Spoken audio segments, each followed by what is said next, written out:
Et on va tenter d'y voir plus clair avec vous. Éric Dortenzio, bonjour. Médecin épidémiologiste, je le disais, à la NRS, maladie infectieuse émergente, à l'agence de l'INSERM. On va peut-être commencer par, on vient de l'évoquer rapidement ici, dresser peut-être la fiche d'identité d'Ebola. Oui. Quand on entend ce mot, en général, on n'est pas très content, hein. Oui, on est inquiet. C'est une maladie qui est grave. Le taux de létalité tourne autour de 30 à 50 sans Presque une chance traitement. sur deux de Presque une chance sur deux trépasser, hein. de trépasser. Donc, effectivement, la gravité de la maladie fait que quand on entend le mot, ça fait peur, bien sûr, pour les gens qui vivent, surtout dans les zones touchées. La deuxième chose, c'est que ce virus a plusieurs souches. Et là, on est face à une souche qu'on connaît moins bien que la souche Zaïre qui donne habituellement les épidémies en RDC. Donc là, c'est la souche Bundibugyo, pour laquelle il n'y a eu que 2 épidémies décrites jusqu'à présent. Donc un faible nombre de cas au total. Et du coup, moins d'avancées sur la recherche, sur les avancées thérapeutiques et vaccinales. Quand on n'a pas beaucoup de recul, on n'aime pas en général, effectivement. Ebola, comment ça se matérialise? Comment est-ce qu'on détecte? Parce que là aussi, on a mis un peu de temps à comprendre qu'il s'agissait d'Ebola. Oui, alors des informations qu'on a, on a l'impression que ça court depuis plusieurs semaines, hein. L'annonce a été faite ce week-end, mais on est déjà à plus de 280 cas, 80 décès suspects. Donc, vous imaginez bien On est que passé à 91 morts et on est à 91 ce 350 matin, cas suspects. Ça va vite, voilà, effectivement. ça va vite. Donc, ça veut dire qu'il y a plusieurs semaines de recul, avec le premier cas probablement en avril, peut-être avant, et les investigations le diront. Comment on la reconnaît? Donc c'est comme les autres souches, hein, c'est la même maladie. Les personnes ont de la fièvre, les personnes vont avoir une grosse fatigue, des maux de tête, des vomissements, des diarrhées dans un premier temps. Et puis ça peut se compliquer effectivement par des signes hémorragiques avec une atteinte des organes. Et là, il va y avoir une complication générale et probablement le décès s'il n'y a pas de prise en charge. Voilà, c'est la fièvre hémorragique, hein, qui conduit à la mort. Je disais, on a mis du temps à arriver à détecter le terme Ebola à l'origine de ce virus parce que ça, dans un premier temps, peut être assimilé à une grippe, au palu aussi. Je crois qu'on a cru à des cas de palu dans un Oui, premier temps. exactement. Les symptômes ne sont pas complètement spécifiques. Donc, Mm. ça peut être du palu, ça peut être de la grippe, ça peut être d'autres maladies virales. Ce qui se passe en général au début des épidémies d'Ebola, le premier cas en général s'infecte auprès d'un animal, puisque le réservoir est animal, probablement la chauve-souris. Il y a des hôtes intermédiaires avec des singes. Donc, souvent, contamination par la chasse, par la manipulation d'animaux infectés par le virus. Et ensuite, cette personne va être malade et des personnes proches dans le foyer ou au sein des centres de santé vont s'occuper de cette personne sans précaution particulière, puisqu'on ne connaît pas encore le diagnostic, et vont aussi elles-mêmes s'infecter, puisque ça se transmet par les fluides au contact de la personne. Donc là, en l'occurrence, vous parlez du patient zéro. On en parlait récemment avec l'antavirus. A priori, ce serait un infirmier qui se serait présenté le 24 avril dans un centre de soins. Et ce qui a peut-être mis la puce à l'oreille, c'est que les soignants qui l'ont pris en charge, il y en a 4 qui sont décédés en quelques heures seulement, hein. Alors effectivement, c'est ce que j'ai lu sur le patient zéro qui se serait présenté avec des symptômes. Comme je disais, des infirmiers, des médecins prennent en charge sans protection, parce que vraiment il faut se protéger quand on prend en charge. Et donc après il y a un temps d'incubation, donc probablement pas dans les heures qui ont suivi pour les infirmiers qui sont décédés, mais il y a toujours un temps d'incubation de quelques jours entre le moment où on va être infecté, on va toucher le virus, et le moment où on va développer les symptômes. Et effectivement, après, ça peut aller très vite sur les chaînes de contamination et la gravité de la maladie. Une fois qu'il s'est déclaré, le virus, quand vous dites ça va très vite, c'est de l'ordre de quoi? De quelques jours, quelques heures Disons aussi, qu'une parfois? fois que les symptômes apparaissent, il va y avoir une phase de 3, 4, 5 jours où voilà, il va y avoir tous ces symptômes. Et ensuite, la gravité peut s'accélérer dans les jours qui suivent. Il y a une Deuxième enquête phase. qui est en cours justement pour essayer de déterminer de façon exacte et officielle le point de départ de tout ça, l'origine de l'épidémie. Est-ce que c'est important ou est-ce que la priorité, elle est ailleurs là? Et disons qu'il faut faire les deux en parallèle. Là, la priorité, effectivement, c'est la prise en charge, l'isolement des malades, de ceux qui sont infectés, pour éviter qu'ils transmettent à d'autres personnes. C'est aussi de rechercher les contacts des malades déjà dans les centres de santé, ce qu'on appelle le contact tracing, pour aussi les surveiller et voir s'ils ne développent pas de symptômes et qu'ils ne soient pas en contact avec d'autres. Donc ça, c'est vraiment essentiel au tout début de l'épidémie, agir vite pour isoler et tracer, pour essayer de maintenir au plus l'épidémie. Après, effectivement, c'est très important de savoir aussi d'où vient le virus, quelle est l'origine. J'ai parlé du réservoir animal, mais il ne faut pas oublier que sur la souche Zaïre, on sait qu'il peut y avoir éventuellement une transmission sexuelle avec des rescapés d'épidémies antérieures qui gardent le virus en eux et qui peuvent le transmettre au cours de rapports sexuels. Donc il y a une vraie enquête d'investigation qui va se déterminer dans les jours qui viennent. Bon, il y a un double travail qui doit se faire en parallèle, si je comprends bien. Ebola, il y a ce taux de létalité, 50%, on vient de le dire, 15 000 morts identifiés en Afrique au cours de ces 50 dernières années. La mise en quarantaine des cas contacts, parce que là, le patient zéro, si c'est bien lui, c'était le 24 avril dernier, on est le 18 mai, il s'est passé beaucoup de temps entre ces deux dates, et donc potentiellement de très nombreux cas contacts. Est-ce qu'il y a de quoi s'inquiéter? Je parlais de cette alerte déclenchée hier par l'OMS, alerte internationale. Ça veut dire quoi déjà? Alors, ça veut dire que la situation est très sérieuse et grave dans la région. C'est une urgence de santé publique de portée internationale, mais ils n'ont pas déclenché le niveau 3, qui est le niveau maximal, avec le risque pandémique sur tous les continents. C'est l'avant-dernier niveau. C'est l'avant-dernier niveau. Là, on est vraiment sur une épidémie grave dans la région, et effectivement, le risque de propagation, puisque c'est en une zone nord-est frontalière avec l'Ouganda, le Soudan du Sud, mais aussi il y a un cas à Goma, d'après ce que j'ai lu, frontalier avec le Rwanda. Donc on est vraiment sur une zone régionale très à risque, avec des mouvements de population. Vous savez autant que moi qu'il y a une zone d'insécurité majeure dans la région, donc tout n'est pas bien compris et contrôlé. Donc oui, le risque régional est vraiment important. La situation est probablement grave. On parle du 24 avril, mais avec ce nombre de décès, on peut imaginer que ça a commencé peut-être même avant, puisque là, à 3 semaines... Ça vous paraît beaucoup, 91 morts? Oui, ça me paraît beaucoup. Si petit laps de temps. Exactement, ça me paraît beaucoup, oui. 350 cas, 91 morts, ça me paraît beaucoup, ce qui fait dire que c'est peut-être avant la fin avril qui est les premiers cas. Mais bon, l'enquête le dira encore une fois. Dans l'idéal, vous parlez des mesures à mettre en place, à adopter dans des zones parfois à risque, auxquelles on n'a pas toujours accès. C'est quoi l'idéal?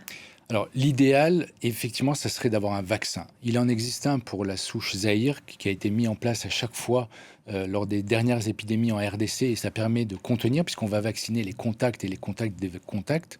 Là, pour cette souche, il n'y a pas de vaccin homologué et disponible pour cette épidémie. Il y a des candidats vaccins qui sont en cours de développement, et on est en train de travailler avec l'OMS pour avoir cette liste, pour voir lesquels pourraient éventuellement être évalués pendant l'épidémie pour avoir des données d'efficacité clinique en vie réelle. Mais ça va aller assez vite? Tout le week-end, on a travaillé avec l'OMS dès l'annonce pour essayer de mettre en place des protocoles de recherche pour évaluer les vaccins dont je parlais, mais aussi des thérapeutiques, parce qu'il y a des candidats traitements également qui existent, et on est en train de travailler pour mettre en place un protocole pour donner en post-exposition, c'est-à-dire une personne va être en contact d'un malade, on n'a pas de vaccin, peut-être qu'il y a un traitement qui peut être efficace pour ralentir, voire stopper la progression du virus chez le contact. Donc ces protocoles sont en cours de travail, vraiment, c'est un travail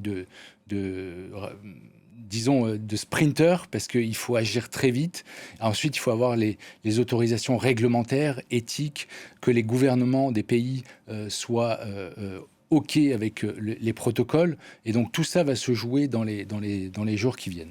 Ça fait beaucoup de choses, beaucoup de cases à cocher en très peu de temps. Vous parlez de sprint. Est-ce que vous êtes optimiste aujourd'hui? En tout cas, je suis optimiste sur la mise en place possible de recherche au cours de cette épidémie.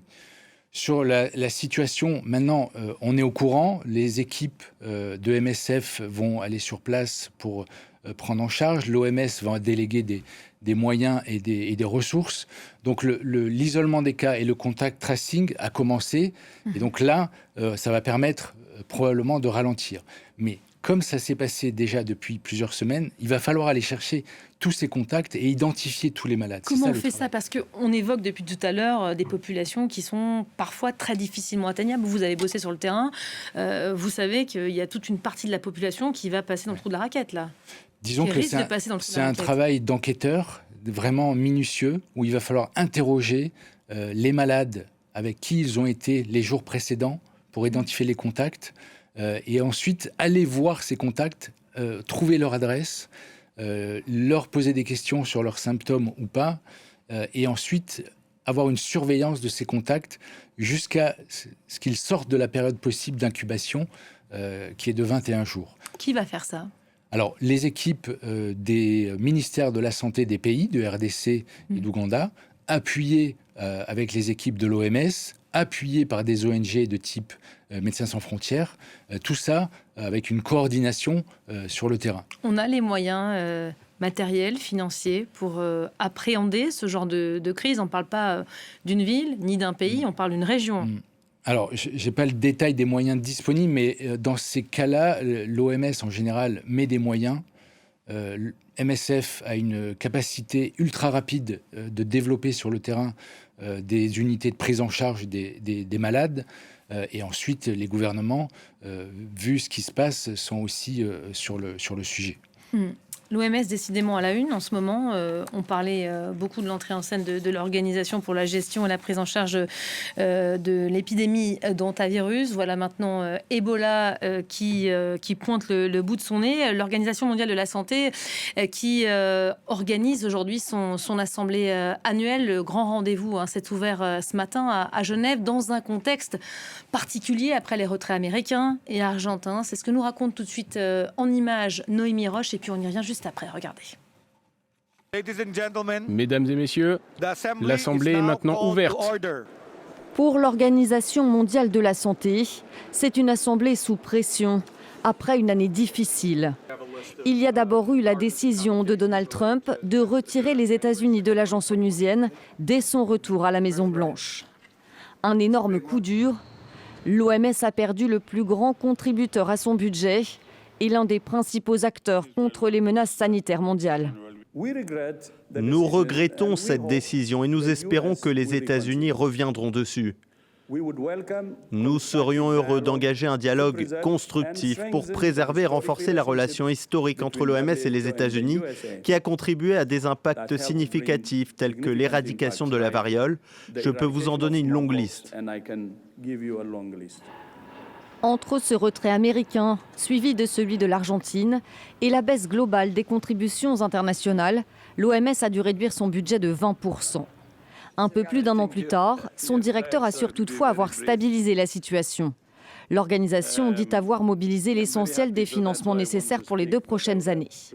Dans ce contexte, la résurgence de foyers d'hantavirus et d'Ebola pourrait rebattre les cartes. Il pourrait servir d'argument pour convaincre les États de l'importance du rôle de l'OMS. Cette assemblée se tient également en pleine procédure de désignation du prochain directeur général, lancée en avril, et alors qu'une commission indépendante a appelé dimanche à renforcer d'urgence la réponse mondiale face aux conséquences sanitaires du changement climatique. Voilà, je vous posais la question des moyens financiers et pour cause, budget en baisse de 20%, après notamment le retrait américain. Ça risque, ça peut peser sur la gestion de cette crise? Bien sûr, ça pèse déjà. Le financement, c'est une chose, mais on a aussi des collègues américains qui ne peuvent plus collaborer avec l'OMS. C'est ça aussi le risque. Des experts. Des experts. Et justement, sur Ebola, il y a des experts avec qui on a travaillé sur l'épidémie de 2014-2016 en Afrique de l'Ouest, qui parfois sont empêchés de pouvoir donner leur avis d'experts sur des situations telles que celle-ci, où on a besoin rapidement d'avoir les meilleurs experts. Il y a une frustration qui s'exprime à ce niveau-là? Bien sûr, il y a des frustrations qui s'expriment de notre côté, en Europe, en France, mais aussi d'Américains qui ont changé de continent, qui sont venus travailler peut-être pour l'OMS directement ou pour d'autres agences qui connaissent ces experts américains. Donc oui, il y a une vraie frustration sur l'apport scientifique des Américains potentiels. L'OMS a beau tenter de rassurer et de minimiser l'impact, on sent quand même, malgré tout, qu'elle est aujourd'hui face à un nouveau défi, là. Bien sûr, nouveau défi, vous l'avez dit, 20% de coupe budgétaire, c'est considérable, surtout pour la réponse aux épidémies pandémies qui nécessitent des fonds d'urgence, et c'est des épidémies qui se répètent dans le temps, donc c'est un travail constant et un fonds constant qui doit être mobilisable. Les virologues, les épidémiologistes qui se sont succédés sur ce plateau ces dernières semaines pour nous parler d'un autre virus, l'hantavirus en l'occurrence, nous disent l'OMS, on n'en parle pas ou peu, mais l'OMS a géré chaque jour des crises qui sont comme ça passées sous silence parce que c'est pas la une de l'actualité. Quand je demandais est-ce qu'on est face à une crise inquiétante avec l'hantavirus, on nous disait dans un premier temps non, il n'y a pas de problème, ça va être géré. Ebola qui vient s'ajouter, ça fait pas beaucoup là? Oui, ça fait beaucoup. Alors, c'est vrai que l'OMS gère tous les jours des alertes. Il faut les vérifier, il faut voir quelle ampleur ça a. Là, on est face à une vraie déclaration d'épidémie. La situation est grave dans la région, comme j'ai pu le dire. Sur hantavirus, effectivement, la situation était inquiétante parce qu'on ne savait pas trop ce qui se passait. Mais là, elle ne l'est plus. Là, tout le monde est rassuré dans le milieu. On est en train d'être rassuré parce que les contacts sont pour l'instant négatifs. Donc, il n'y a pas eu de chaîne de transmission secondaire par les contacts qui étaient dans les vols.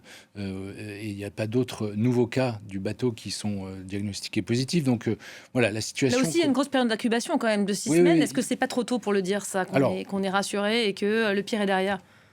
On peut dire qu'on est rassuré parce qu'il y a des prélèvements répétés et qu'on commence à avoir un peu de recul. Effectivement, la période d'incubation est un peu plus longue. Mais encore une fois, on ne la connaît pas hyper bien. On dit 6 semaines, mais peut-être que c'est un peu moins. Il va falloir affiner avec... il va falloir affiner avec les cas qui sont décrits actuellement. Mais oui, voilà, tout ça pour dire qu'on est parfois avec des émergences concomitantes qui compliquent un peu la situation parce que c'est les mêmes, parfois, experts, ressources qui sont mobilisables. Et donc, voilà, c'est pour ça qu'il faut avoir des moyens constants et adéquats aux situations telles quelles. Vous êtes bien plus inquiet par cette nouvelle qui nous vient de RDC que par celle du hantavirus? Je suis beaucoup plus inquiet pour les habitants de la région où l'épidémie a été déclarée parce que on sait que ça peut se propager rapidement si les mesures ne sont pas prises très tôt. Et là, elles n'ont pas été prises tout de suite, d'après ce qu'on sait de l'histoire actuellement, mais encore une fois, ça va s'affiner. Donc, quand on a une épidémie qui est déclarée avec déjà près de 300 cas et près de 60 décès, ça veut dire que la situation a du recul. Donc, voilà, oui, c'est inquiétant. La situation est plutôt grave dans la région. Maintenant, comme je disais, les équipes sont sur place ou vont l'être dépêchées très rapidement. Et on espère que ça va pouvoir être contenu. À tous les téléspectateurs qui nous regardent, et il y en a un certain nombre qui sont dans cette région, quels conseils vous pourriez leur donner aujourd'hui ? Écoutez, sur ceux qui habitent dans la région, dès qu'il y a des symptômes de type fièvre, fatigue, nausées, vomissements, il faut consulter son centre de santé le plus proche pour écarter justement cette fièvre Ebola. Quel que soit le niveau du symptôme. Oui, quel que soit le niveau du symptôme. Quand on vit dans la zone où l'épidémie a été déclarée, c'est important de consulter pour écarter le diagnostic ou le confirmer et pouvoir être isolé justement et ne pas le recontaminer des contacts. Donc on ne réfléchit pas et peut-être dans les mesures d'hygiène, je ne sais pas, est-ce qu'il y a des mesures, des recommandations ? Beaucoup de lavage de mains, vraiment c'est vraiment important et essayer de ne pas être au contact rapproché avec des gens qui sont malades, parce que c'est comme ça qu'on va se contaminer. Même si c'est de la famille, il faut privilégier d'emmener le malade dans un centre de santé plutôt que de le toucher pour éviter de se contaminer. J'aimerais vous interroger sur l'émergence de ces virus. On vient de parler de l'hantavirus, Ebola, et il y en a évidemment d'autres. Alors, vu de nos yeux à nous, qui ne sommes pas des experts, on a le sentiment que soit les virus sont de plus en plus agressifs, soit que l'homme est de plus en plus vulnérable. Elle se trouve où, la vérité ? En fait, peut-être qu'on pourrait dire qu'il y a une rencontre entre l'homme et l'animal et le virus, peut-être plus importante. On parle effectivement de réchauffement climatique qui dérègle un petit peu les écosystèmes, donc il y a probablement une rencontre plus importante. Il y a peut-être des problèmes d'insécurité ou d'insuffisance alimentaire qui font que certaines régions vont aller chasser plus loin dans la forêt, donc une rencontre avec l'animal plus importante. Donc je dirais que c'est multifactoriel, qu'il y a un écosystème qui est un peu modifié avec tous ces paramètres-là que je viens de citer. Voilà, donc c'est vraiment en train de changer. On a des résurgences. On est en train de comprendre aussi plus de choses. On est en train d'avoir des meilleurs diagnostics, moyens de surveillance. Donc on détecte mieux aussi. C'est aussi peut-être pour ça. Donc tout ça. Tant mieux parce qu'on nous dit qu'on va devoir probablement avoir de plus en plus de ces émergences dans les années à venir. En tout cas, de ce qu'on observe depuis une vingtaine d'années, on a déjà le cas d'augmentation des épidémies et des émergences. Donc oui, le risque, c'est que ça continue sur cette lignée sur les années à venir. Il y a une période plus propice que d'autres. Là, on est à l'entrée presque de l'été. Ça, c'est une période un peu sensible ou pas ? Pas forcément au niveau international. Après, c'est en fonction peut-être des saisons dans les pays. Il y a des saisons pluvieuses, humides, des saisons plus sèches. Donc, c'est propice à certains virus et à d'autres pour la pénétration dans l'organisme via les muqueuses chez l'être humain. Donc oui, les facteurs climatiques, l'humidité, la sécheresse peuvent jouer sur la pénétration du virus au niveau des muqueuses surtout. Voilà, donc après, on n'a pas une saisonnalité sur Ebola marquée comme pour la grippe. J'ai une dernière question. On parle depuis tout à l'heure du risque régional. C'est pourtant une alerte internationale qui a été émise. Ça veut dire quoi ? Ça veut dire qu'il y a un risque, que ça aille au-delà ? Alors, le risque que ça aille au-delà, j'aime bien rappeler qu'en 2014-2016... qui a été l'une des plus grosses épidémies d'Ebola. La plus grosse épidémie d'Ebola avec 28 000 cas recensés. Il y avait eu une dizaine de cas exportés en dehors d'Afrique. 2300 morts. Oui, il y avait eu énormément de morts en Afrique de l'Ouest. Hein, oui, c'était...